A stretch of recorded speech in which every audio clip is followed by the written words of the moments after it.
Welcome to the Jeff Knows Inc. Entrepreneurial Show with your host, Jeff Lopes. We are live on the Jeff Knows Inc. podcast. I'm your host, Jeff Lopes. Super excited to have on today, Matt Haycox. I've been trying to get Matt on our podcast for about a year. And when I bring on individuals, usually celebrities, entrepreneurs, for some reason, I always try to bring on somebody that's going to drive my interest or something I'm watching, and everything they're doing adds a conversation or a story. So Matt's got tons of stuff going on. So I'm excited to allow this conversation to flow. So what's up, brother? All good, buddy. All good. Hopefully the fact that I'm a year slow means we'll have even more stories to talk about, right? I love it. So I always start off our podcast what we're currently doing. I'm going to change it around with you. And where were you born? Like, give me a little rundown of what turned you into an entrepreneur. What gave you the drive growing up and that from the beginning? So I was born in Leeds in the north of England, and that's where I've kind of spent my whole life there, really. I mean, I've always travelled, and obviously up until now we were just talking off camera about the fact that I'm in Dubai now, but I've always been from Leeds, and I was born into what I would describe as an entrepreneurial family. My mother and father, my dad had his own business, and my mum worked alongside that with him.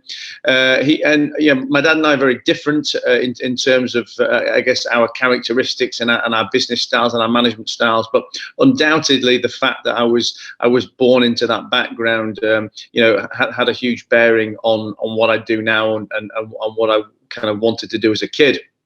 I other than being a magician for a few short years, I can't ever remember not wanting to work in business. I never knew specifically what kind of business I would do, but I always knew I wanted to be an entrepreneur. I always knew that I wanted to kind of make money. Buy something for £1, sell it for £2, and as far back as being, literally, 9, 10, 11 years old, and this is obviously well before the days of YouTube, of podcasts, of that kind of stuff.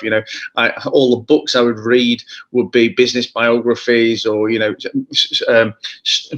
business magazines, just kind of consuming any kind of business content I could.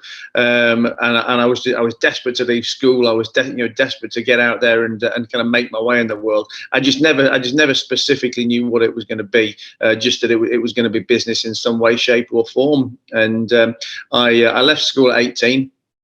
I was supposed to go to university. When I say supposed to go, I'd gotten into university, and it was something that was very much pushed upon me by my mother and father.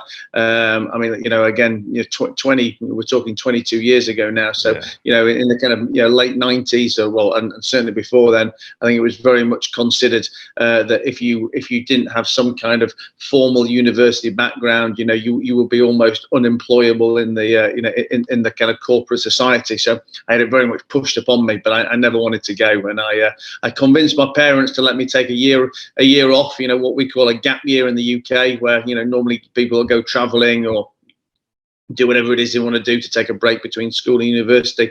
And so I'm gonna start in business, and I've got a year to try and make something of myself and make something profitable. And if it all goes wrong, then I can go back to university and I guess still be in line with all my friends.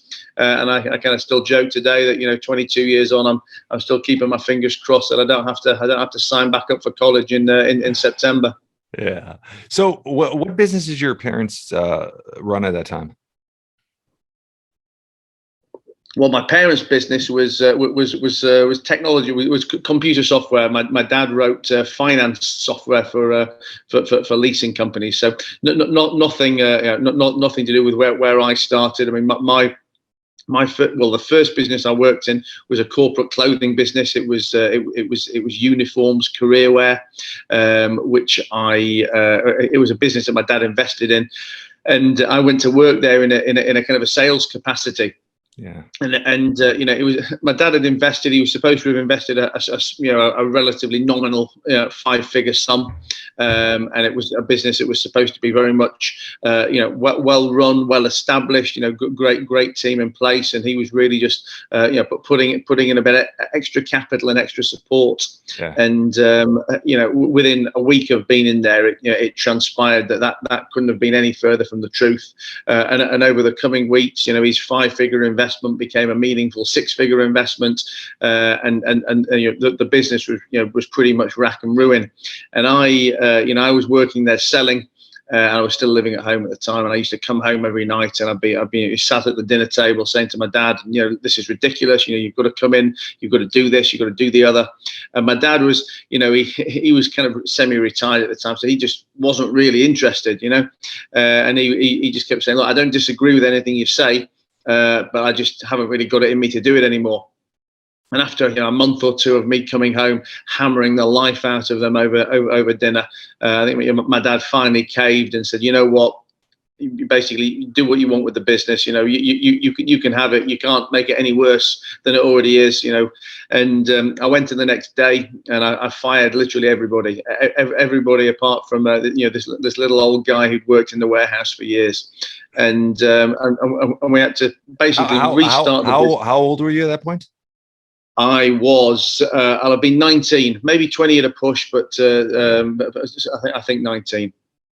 And I basically had to start everything from scratch. Our customers didn't want to deal with us because they'd had so many years of bad service. Yeah. Our suppliers didn't want to supply us because they'd been messed around so bad. The banks wouldn't fund us.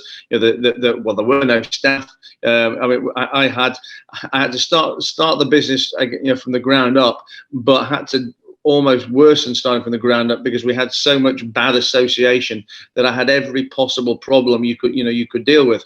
And I spent the next kind of 2.5, 3 years on that business. And when I took over, we were losing about £300,000 a year.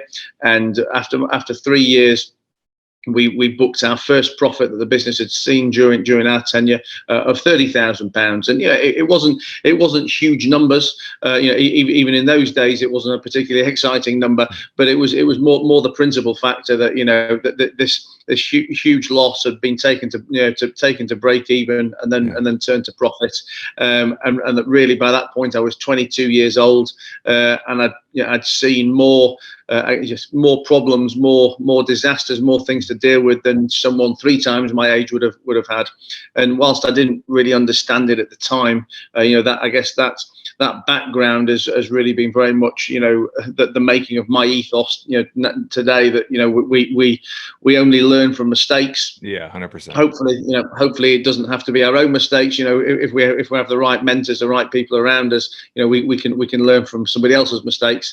But I got to make a lot of mistakes, and learn a lot in a very short space of time.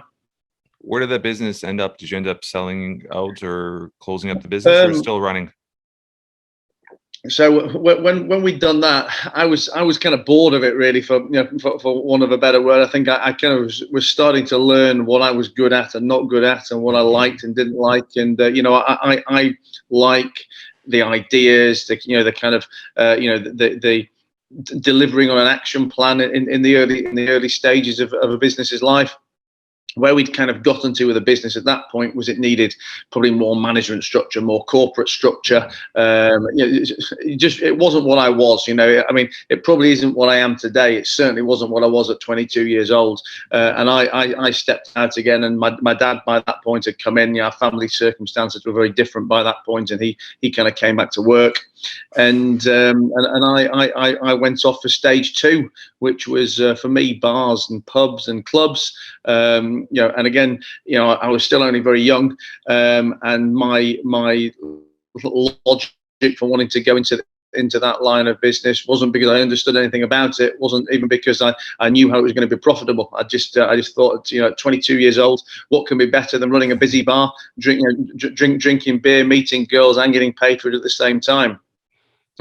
Unfortunately, it didn't quite work out like that in the early stages, and I had a couple of very traditional English community pubs that sold a bit of beer, didn't really have any nice girls, and certainly didn't make any money. It's a very hard. The restaurant industry, people don't realize how hard of an industry it is. What I've learned very much from that was that we were never going to make money or make enough money from selling one product alone. When I say one product, I don't mean one brand of liquor, but from just selling alcohol, and we needed to have some kind of other income streams. Whether that was door money or promoters paying us, or whatever that may be. And again, taking a lesson from my personal life. I mean, I was by this point probably 23, and all my free time at night was spent visiting the local lap dancing strip clubs, and I deemed myself qualified enough to open one, having been such an experienced customer. And what I felt was that the lap dancing model, the strip club model, had the elements that I was missing. That not only were they not just selling beer, the beer they were selling, they were probably selling at 2 or 3 times the price. Yeah, of course. Of a normal place. Yeah. Plus, there was also the income stream that the customers would pay when they walked into the venue, and there was the fact that you would earn money from the girls who would pay to come to work and pay to continue to be there. So I poached a manager from the local strip club, took him off to work with me, and closed my 2 pubs down and opened a lap dancing bar in a little town called Wakefield on the outskirts of Leeds, where I was from. And that opened in March 2004. It was called Wildcats, and I guess my ethos for that business as well was, aside from the fact that we had these different income streams, I was going to take what had always been, let's say, a shunned upon business. Typically back then, the strip clubs were the domain of either gangsters or rich man's playthings. They certainly weren't a business model that was considered or treated professionally in any way. And I felt if we took the model of a formal business, with all the with the sales, the marketing, the human resource, all the aspects that would be contingent in a normal business, and applied it to this model, which had great margin. I felt we'd be onto a winner, and we opened the doors in March 2004 and hit the ground running. I mean, I'm sure there was a good part of our success was down to the fact that we did have a great brand and we did have a good model from the outset, but it was also a bit of the right place at the right time. Brands like Spearmint Rhino and Stringfellows were starting to become much more mainstream. I guess it was becoming a more socially acceptable activity in the UK back then. It had gone from being completely underground, where no one would ever admit to having been anywhere near a lap dancing club, to the fact that girls were going, guys would probably go with the girls or the girlfriends or the wives, and that business built from there on. And between 2004 and 2008, we opened 11 venues across the UK. Wow. We were the biggest operator of strip clubs in the UK. I used to drive between them all in a 40-foot leopard skin interior Hummer limousine, the vehicle every CEO dreams of, and it was a time of what I describe as easy money. The liquidity from lenders back then was very, very slack, and I mean that's how we funded that business. Can I ask you a quick question? In that time period in Canada, a lot of, and I have some knowledge of the industry because my actually next door neighbor runs 3 of them, and currently, and back then, a lot of them were controlled in Canada by either biker gangs or the mafia. Or they and it's not they would start it, but like anything, they would put their foothold in it when somebody was successful, like yourself. Did you ever have any issues with that happening? Huh? No, huh? You know what? I mean, it's a question that I've certainly never been asked on a podcast, so you can have top marks for being the first one for that. But it's a question that always comes up, with people who ask me about the business, because I guess everyone's always interested in the kind of underworld that goes with bars or clubs. I wouldn't even call it in underworld. I would call it more that is, you see a successful entrepreneur in an industry where they could tap into, and they just try to get their, like anything, they try to get their cut, or you know what it is, right? Yeah, no, I mean, listen, the bottom line is we never had any problems, and now I think that's as much down to the fact that it isn't as bad in the UK as anyone would as people may like to believe it is. I mean, look, I've spent a lot of time traveling the world to places like the States or to Spain, to France, etc. And in those kind of places, gang affiliation with nightlife is, I mean, not just prevalent. I mean it is the only way it works. And a lot of people have said to me in the past, oh, you should open a club here, open a club there. And for me, I would just never entertain it because ultimately, in England, I'm not saying you don't get the odd visit from a local gangster or something in the UK, but the way I always saw it was you would only have a problem with these people once if you'd engage with them. If you start to let them in, then you can't get rid of them. Yeah. And don't get me wrong, some of these people would be our customers, and we'd have a cordial relationship. But I mean, for me, the people who I would see who had problems, with the gangs or with the gangsters, are the ones who try and either take drugs with them or sell drugs for them or anything like that, really. And once you've let these people in the tiniest way, then there's no getting rid of them. Whereas the way I saw it was, if you make it very clear from the outset you've got no interest in being involved in that world, but listen, I'm not going to disrespect you. You're more than welcome to visit our club. I'll probably even buy you a drink now and again, but we will never be doing business, and you will not be misbehaving on our premises. I think as long as you've got that ethos, then in the UK you don't really get any problems. The rest of the world is a bit of a different game, which is why it's never really interested me. I think you open a club in Spain. The Russians walk in, they tell you it's now their club. Yeah. What the fuck can you do about it? I mean, it's a different world. So how long are you still involved in that industry, or is this something you depart away from? I'm not involved in strip clubs anymore. We're kind of jumping around the story a little, but basically from 2004 to 2008, when I grew the clubs, I also grew a real empire of other businesses. Really, I had non-strip clubs. I probably had 65 pubs at that point. I had restaurants. Wow. I had juice bars. I had a property portfolio, and it was all built on highly leveraged debt. And in 2008, July 2008, when the credit crunch was starting to come in and our lenders were closing the doors, and our turnover dipped, and our ability to continue to borrow money dried up, our working capital was getting tougher. We went back to our lenders to try and renegotiate our position. Obviously we'd identified there was going to be a problem, unfortunately it was never to be. I mean, that's a long story in and of itself. I mean, I will always maintain that if we'd have had these problems a year later, I think we would have found our way through them, because in kind of June 2009, after 12 months of taking pain, most lenders would have probably jumped at the chance to have been offered 10 cents on the dollar or anything. Of course, Whereas my timing was at the very, very beginning of this. Lenders knew there was going to be a problem, but they didn't know what that problem was going to look like. And when I was turning around to say, listen guys, we need to extend our payment terms with you. We're not asking anyone to take a cut, but instead of being paid over 3 years, we need 5. Instead of 5, we need 7. Whatever it may be. And basically most of our lenders said no. I mean, some said yes, because we had a good relationship, but most turned around and said, well, we don't need to do a deal with you because we've got your personal guarantee. You'll find a way to pay us. And I said, I've given £45 million worth of personal guarantees. I'm 27 years old. Yes, okay, I've got a few assets, but I'm not paying. I haven't got 45 million quid to pay. And they kind of all said, well, you don't want to go bankrupt. You'll find a way.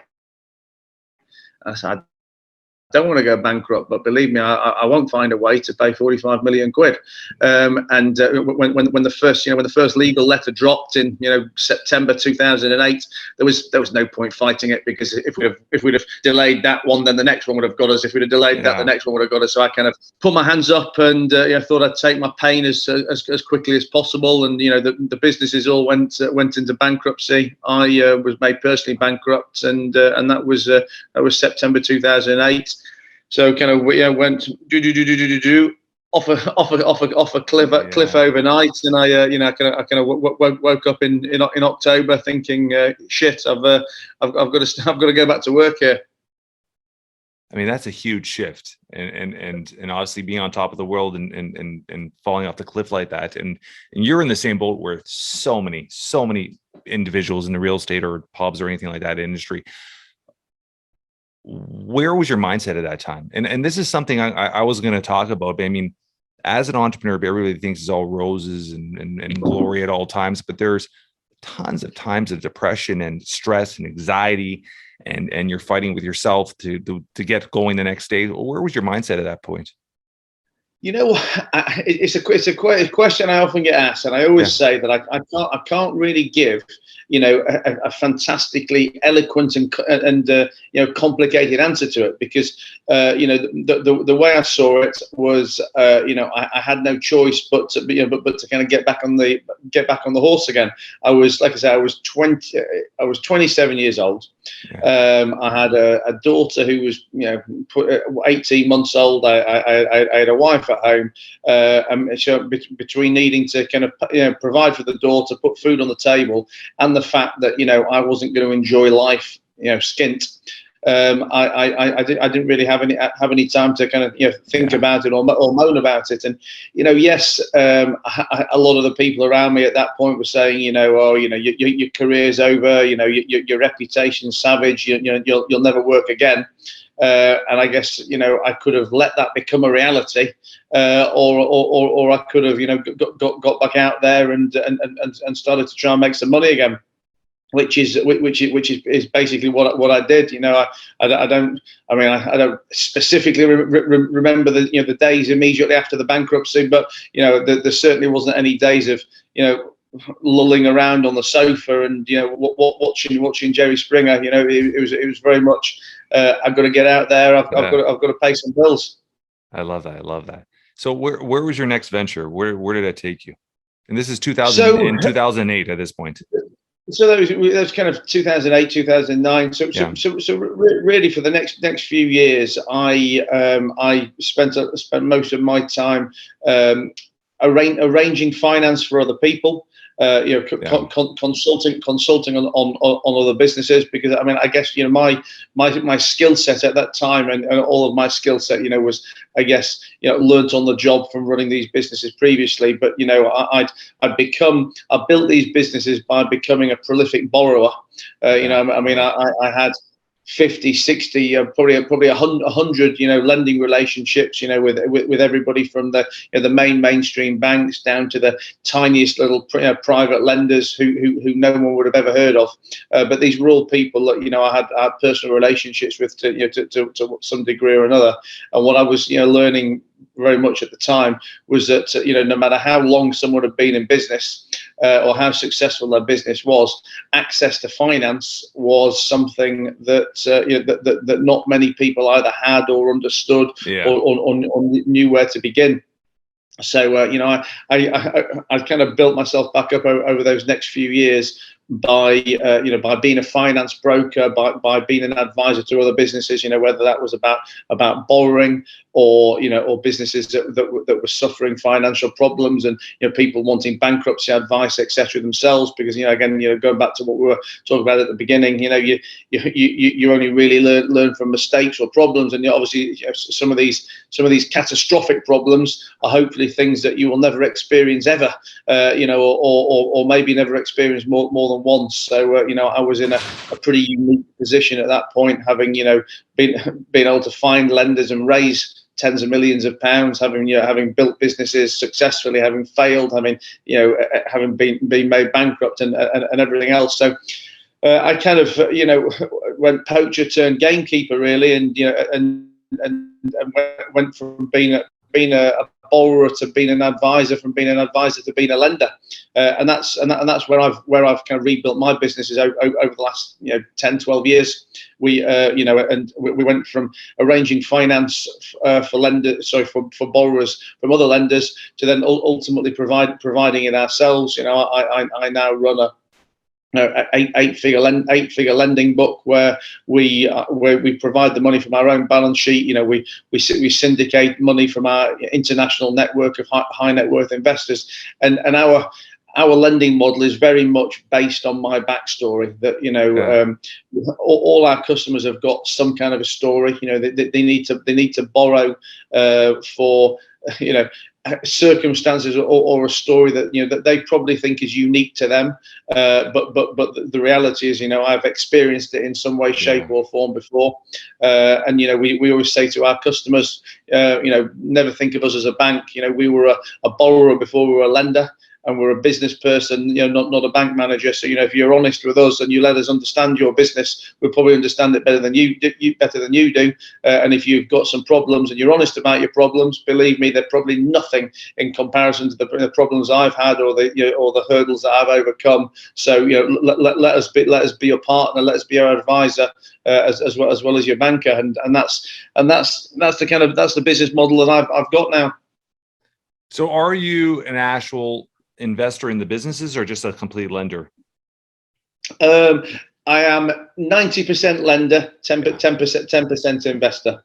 The vast majority of my funds, or the funds that we represent for investors, are on arm's length debt deals. But even on those arm's length debt deals, we will bring a component of advice to that borrower, whether it's before they borrow from us, or during the time that they're a customer, or maybe at the end if they're having problems. But we've also got a portfolio of 9 or 10 different businesses, which are ones that we've lent money to and taken equity in some way, shape or form. Some as small as 10%, some as big as 100%. So I am back in the leisure sector. Having left it and sworn that I would never return.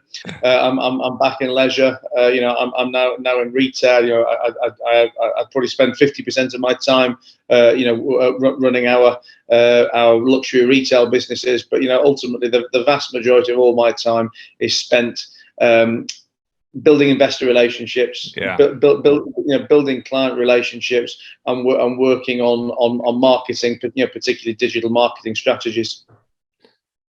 Poker. Where does poker? I was reading that you're a poker player. What's the deal with that? From here on, we're just going to go everywhere with this conversation. So poker. What's the deal with poker? So I used to play. I didn't learn to play poker probably until I was about 24, 25. I loved the game. And when I went through the bankruptcy back in 2008, there wasn't much left for me to do back in England at that time. Yes, I was starting to try and build a finance business, but it was something I could have done from anywhere, and wasn't going to particularly benefit from being in the UK. Certainly not from being in Leeds, because I'd obviously been reputationally savaged at the time. So I went on an extended traveling trip, if you like, with my wife at the time and my daughter, who was only 2.5 back then, and we went from Florida and around the States, and ended up in Vegas, and I went there to play some poker initially, and play for 2, 3, 4 weeks, and then my wife at the time, she said, look, we need to leave now. It's September. We've got to go back to England because our daughter starts school. And I said, well, why, I'm kind of settled here. I'm enjoying playing poker. Why can't we stay here? To which she was like, well, we don't know anyone here. I said, well, we don't know anyone. We don't know anyone in England. What difference does it make? We'll give it a go. If it doesn't work out, we can go home whenever. So literally the next morning, we signed my daughter up in a school in Vegas, and we stayed there. We stayed there playing poker. Was it back and forth because of our Esters and stuff. We didn't have a visa, but we had rented a house in Vegas. Put Harley into school, and I stayed there playing poker alongside trying to build the finance business. How long did you do that for? Probably nearly 5 years. That long? Actually, I was in Vegas for almost 5. Yeah. My wife and I split up about 3.5 years into it. So she came back to England. Obviously, brought my daughter back to England. So I was commuting more, and spending less time in America, more in England. And then and by that point as well, a lot of the investors who I dealt with during the lap dancing club days, had started to turn around to me and say, "Look, come back to England. We want to back some more projects that you do." So I probably settled full time back in England in 2012, 2013. How successful were you in the poker? So I always describe myself as that I was successful insofar as I would always play with positive expectation. Okay, I can't win every hand, I can't win every game, but I was playing the game because I was a winner at the game, but I was a winner at the level that I would play. If that makes sense. Yeah, I don't know if you're a poker player, or for anyone listening or watching to this. I play no limit hold'em, and I play what was $2, $5 blinds, maybe $5, $10 blinds at a push. And there'd be games where typically I'd sit down with anywhere between say $1,500 and $5,000 as my buy-in. And if I was making again anywhere between 2 and 5K in a session, I'd be walking away happy. And I would win 4 out of 5, 8, 9 out of 10 times. But I would be winning at that level of money, not at a level of money that was going to replace what I would want from business. And the problem was that if I then went up another level to say 10, 20 blinds, or 25, 50, whatever, where the stakes are higher, but the winnings are a lot bigger, and that could have quite happily replaced my business earnings and some, I would have got eaten alive. The guys that played the game at that level, were just a complete class above me, and I think so. But I think for me, that was the important bit of it, and it's really like anything in life, that I think it's important to pick your spots. And I played poker. Yes, I loved the game, but I think I loved the game because I love to make money as well. I don't think I loved the game so much if I was losing money. And yes, I could have the excitement and the vanity of sitting in some of the huge games. And listen, I'm not going to say I never did it. When I'd had a drink or when I'd felt overly cocky or something, I've done it at times. But I knew my place, I knew my ability, and that's where I was going to be a consistent winner. You have a very similar story to a friend of mine, Rob, that went to Vegas. He was there for actually 6 years, separated with his wife during the process as well, and played, like I said, very similar to you. I mean, table wise and stuff like that. He never went to that higher level because he realized where he was best suited for and all that. So very similar story. So it's pretty interesting. Fatherhood. What does fatherhood mean to you? Because I love seeing all your pictures with your daughter, Harley, and everything like that. What does fatherhood mean to you? I'm trying to think of the words. Listen, my daughter is everything to me. In terms of I guess my biggest elements of happiness are derived from her. I want to give her everything. I want her to be super happy. Probably often at the detriment of maybe what's ultimately best for her long term. But I have an amazing relationship with my daughter. How old is she now? She's 15 now. Same as my daughter. Same as my daughter. Born in 2006. Yeah, September 2006. Yeah, and same as my daughter. Yeah. Her mum and I have been, on and off for a long. I mean, we've been divorced for a while now, but even in the early age, we're on and off. But we've always maintained a great relationship, really, which ultimately it's given me exactly what I've wanted, with Harley, because for me, I like to try and strike the balance of being able to do as much as I can with her, but also as much as I want to do for myself. And I mean, that may sound selfish, but I think ultimately it's hard to strike the right balance. And I think I do it to a level that I'm happy with. I can see Harley when I want, when she can see me, or I want to see her, but I can still come to Dubai or travel to Vegas or be committed to my work or whatever it may be, and that wouldn't be possible if it wasn't for the relationship I've got with a mum, who is completely, basically cooperative to my timetable. I mean, yeah. When I'm in the UK, we split a 50-50, and that was really very much always on my terms. I don't mean terms as in my timetable. Yeah. I'll say I'm working on these days, so please can I have her on these, or I want to go to Spain, can I take her with me? And she's always completely accommodating to everything. So I can't really ask for more in that department. You what mountains did you climb? You documented Kilimanjaro. When that was, what, a year and a half ago? Yeah, a year ago. I did it in October. I think it was the beginning of October last year. It was a complete on a whim.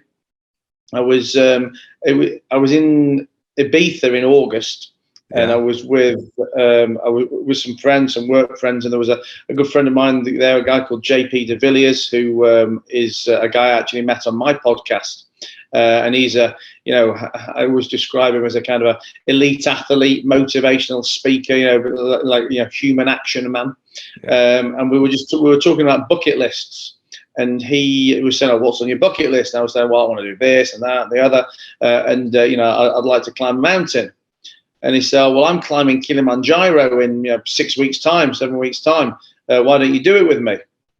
I have to say, I wasn't expecting him to say that, but I was kind of like, sure, why not? I thought, well, I can say no, but when am I going to get the chance? It's one of those things that you'll never get to arrange it with your friends, will you? When you're ever going to get 6 or 7 people who are going to do something like that at the same time. And also, I love spending time with JP. And again, when would I get the chance to spend such a block of time? And if there's anyone to motivate me in a situation like that, he was the man. So I was like, yeah, sure, no, let's do it. And I'd obviously have my friends and a girlfriend and stuff at the time around me, and they're like, well, you've got 6 weeks, 7 weeks, when are you going to start training? So I was kind of like, well, not now, because I'm still on vacation. I've got plenty of wine to drink and food to eat.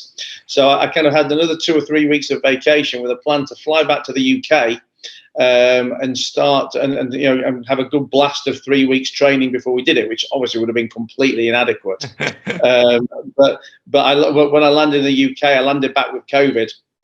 Oh wow! And I was, I wasn't ill. I wasn't ill. It's not a sob story, but I was bedridden for a good few days, if not week, and then struggling to breathe thereafter. So the kind of time to train was getting shorter and shorter.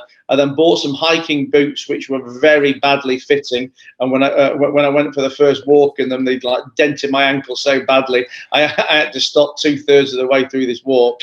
And I literally ended up trying the boots on again on the morning of traveling to the airport. And they still hurt, so I had to run to a shop and buy some climbing trainers. And literally, I've got the climbing trainers in a bag to travel to the airport to climb Kili the next day. But I guess kind of like I was saying about the bankruptcy story, that I didn't really have an exciting answer for people. How did I recover from bankruptcy? I felt I had no choice. I just had to get back on with it, and I kind of treated Kili in the same way that I said I was going to climb it, and short of breaking my legs or whatever, there was nothing that was going to stop me getting up there. I guess a combination of my own desire to do it and the fact that quite a few other people had told me that I was never going to do it, which I thought, well, I can't possibly let them be right. And yeah, I think I'm going to say 5 days up and 5 days up, or 6 days up and 2 days down. It was quite an experience. Something I describe as the best and worst experience of my life. I'm so glad I did it, but I will never ever be going anywhere near it ever again. So it was 5 days up. Were you going a day at a time and climatizing yourself? Did you have to go back down? Like, Because I mean, you get extreme athletes that do it, and it's hard. I mean, it's not something with the altitude and all that. How did you climatize? Like, you're with a team, I'm assuming. So there was 6 of us in my. Okay, so there was 6 of us climbing. Yeah. And we had a support team of about 30. So there was me, there was JP. Oh, that many. Okay, yeah. Yeah. I mean, they're doing everything from. I mean, look, if it wasn't 30, it was 25. It was that kind of substantial number, and they do everything from building the camp for you each day where you go to to some of them are the chefs, some of them the water carriers. So I mean, the only bag we would carry is we'd have a daily rucksack which had our water for the day and our sweets if we needed some sugar treats and some waterproof trousers and stuff. Obviously our tent and our full rucksack suitcase type thing was carried by the support team. So my team was me, there was JP, there was 2 friends of JP's, and I took a friend of mine who basically she's my friend's daughter. She was an 18-year-old, 19 I think she was at the time, who was just on the holidays from university. And she was at the dinner with me when I said I was going to do it, and she was like, "Well, I'd like to do it. I've got no uni because of COVID right now, so I'll come and do it with you." And then about 5 or 6 days before we were due to climb, I was in London filming a podcast with an explorer, basically a guy who's an explorer for like National Geographic and stuff. And I was talking to him, and while I'm talking to him, he's telling me some stories about how he walked across the South Pole with just him and a videographer, or these crazy stories. And I'm thinking, this sounds unbelievable, the kind of footage that as a real once in a lifetime, if that experience. And I thought, I've got my own videographer that kind of works full time with me. Why am I not taking him? And I thought, as soon as I finish his interview, I'm gonna have to ask him if he fancies climbing Kilimanjaro in 5 days' time. Which luckily he's an explorer and a yoga man and a man of travel himself. So I think he saw it less as an imposition and more of something to jump at the chance to. So he had even less training than me.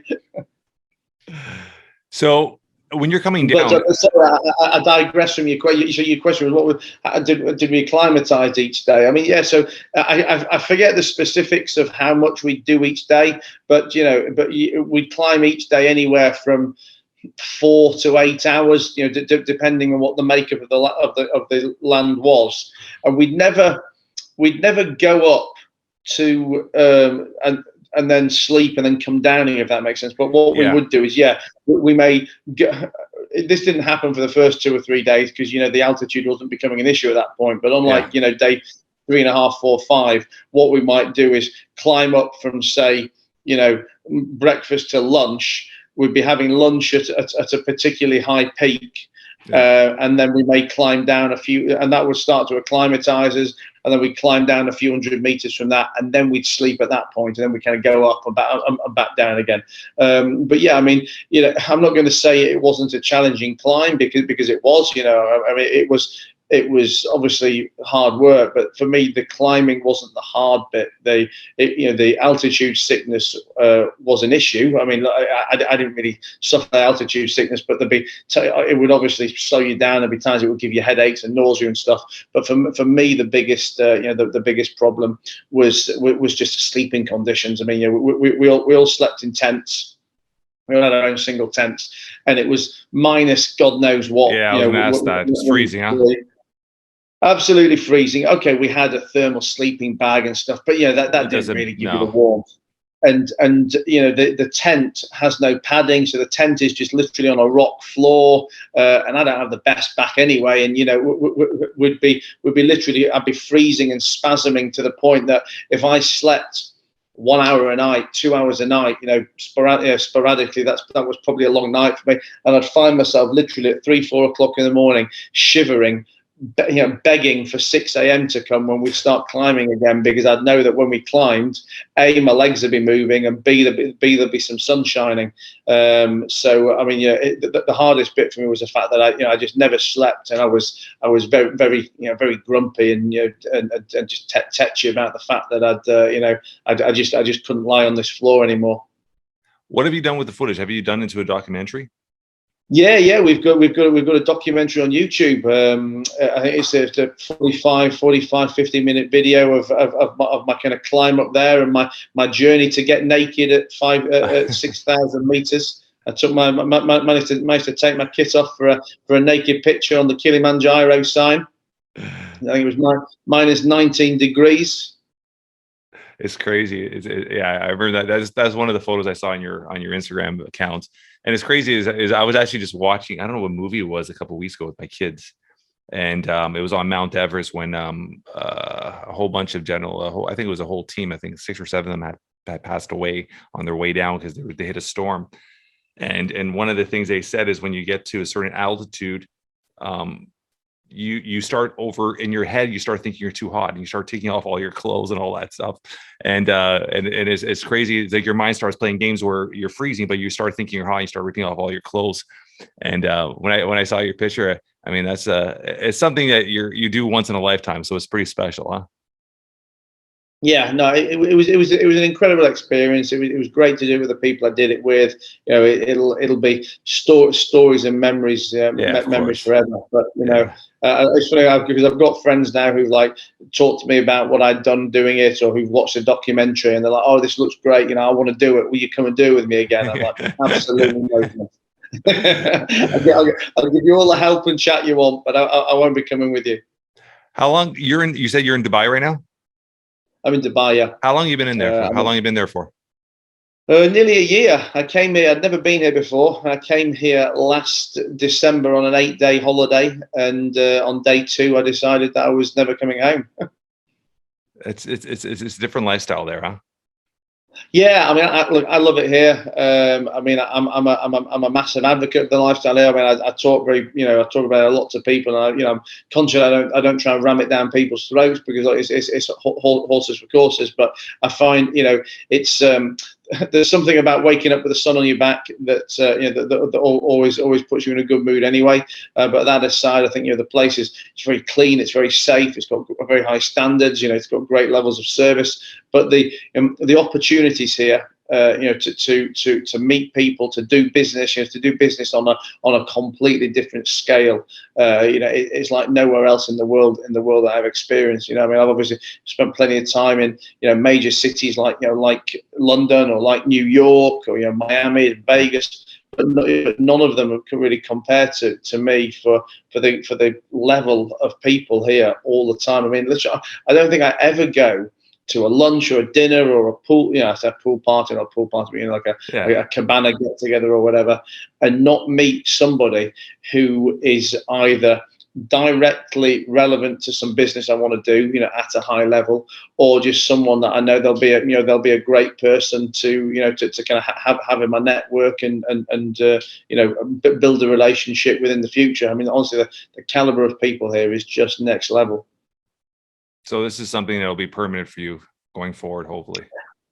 Well, it will be for now. I mean, listen, I kind of take every day as it comes, and again, a lot of the people that pick my friends back in England, they're like, oh, you've gone to Dubai, you think you'll love it now, but you'll be bored in 3 years or 4 years. And well, if I'm bored in 3 years or 4 years, then I'll go somewhere else. I think that's the entrepreneurial juice too, right? I mean, I'm very similar like that. I get very bored of things pretty quickly, and your mind just keeps going and stuff like that. And that's obviously very evident with your career, how you keep obviously trying to develop and grow and trying different things at different times, right? So yeah, I see that happening. But I mean, yeah, it's how do you deal with the not deal with, I think that's the proper word to use, but how did you, it's very cultural there, is it not? Well, you mean the Middle Eastern culture side of things? Yes, right? yeah. Well, like the laws and stuff like that. Isn't it very different there than obviously you're coming from the UK? How did you adapt to it? So look, I can't comment on what it was like 5, 10, 15, 20 years ago because I wasn't here. But but the stories I hear is it was obviously a lot less westernized than it is now. I mean, for me, I think it's about as westernized as you could possibly ask for it to be. Huh? I mean, look, again, there's laws that people talk about how harsh certain laws are, but again, I don't think I know of any law here that probably shouldn't be a law anyway. I mean, maybe they will punish you harsher than someone in the Western world would. And obviously, there's an absolute zero tolerance policy to drugs. But when it comes to things like I don't know, people being arrested for having sex on the beach, well, you shouldn't be having, listen, as much as we probably all want to, all jokes aside, you shouldn't be having sex on the beach. And I mean, I've never been in a circumstance here where I've thought, oh, I need to be so careful because I might get into big trouble. I think, as long as you're a decent, reasonable person, then you're probably not going to fall foul of the law here. But in terms of the other culturality, I mean, it's such an international melting pot here. I've met some local people, but the vast majority of the people I meet are just expats from other places. Whether it's other English people or Americans or Australians or Germans, Finns, French. I mean, I was having this conversation with someone at dinner the other day that if you've got 20 friends, if you've got 20 friends in your friendship group that you've met in Dubai, I guarantee you've got at least 10 different nationalities in there. It's a very kind of like culturally mixed place, but everybody's happy and open and welcoming, and either keen to network, keen to do business, keen to to kind of scratch each other's backs. So I've been super taken by the place. Did you so obviously you've reset your offices and whatnot there. Did you bring any staff with you there, or you hired everybody? No, or everything's virtual? All my staff are still working. I mean, we don't run a virtual business. I mean, we have physical offices in the UK, and they all still work from there. Yeah. I've never really been an office like based in the office all the time. Anyway, I mean, I still look. Every 6 or 8 weeks, I'll go and do a week or two in the UK anyway. So I do still get that FaceTime. But I work. I work UK hours over here. When I say work UK hours, I'm always working anyway. Really, but my day here tends to be getting up at 7:30, 7:45 local time. I'll go to the gym. I'll have a shower. I'll do a few emails, and kind of potter around and have a leisurely morning. By that time, it's probably noon, and it's still only 8 o'clock in the UK, and then I've got the whole office day ahead of me. I mean, there's times when I think, what. Okay, if I was in the UK, could I be performing better on some of the UK businesses? And I think I'd be lying if I said I couldn't be. Yeah, of course. But it's for me, it's also a balance, and I think I can be 80-85% as effective here. Yeah. But with 1,000 times the quality of life. Yeah. You can't put a dollar value on the quality of life, especially how it's so unpredictable and there's no guarantees, right? So I love that aspect of you. We're going to talk about one last topic. What's up with the boxing and martial arts now? Have you done this before? Have you done this before, or is this all new to you? I've been involved in martial arts my whole life, right? So one way or another, I've been practicing it. So I've boxed before. Never for fights or nothing more than fitness. But I've had boxing as part of my fitness routine for 20 plus years, but on and off and on and off. Yeah. But what I always find in the UK is it's difficult. It's very difficult to find boxing gyms, martial arts gyms, like on your doorstep or with regularity. I mean, one of the great things when I lived in the States, and I'm sure it's probably the same for you up in Canada. I mean, like when I was in Vegas, there would be martial arts gyms on the corner of every street. I mean, literally, you'd see more martial arts gyms than you would 7-Elevens. It was unbelievable. And that's very much the same here in Dubai as well. And I got introduced by from a friend of a friend to a trainer that I like over here. And we box every morning, 8:30 till 9:30. And it's I guess it's my exercise that gets me going for the day. And no matter what time I go to bed, I've always got that discipline of getting up in the morning. So you're not going to be seeing me. You're not going to be seeing me signing up for a fight just yet. But I'm very much enjoying the training. Did you say just yet? Well, never say never. Never say never. But I don't know. I like giving the punches, just not taking them. Is there anything you want to leave with our audience?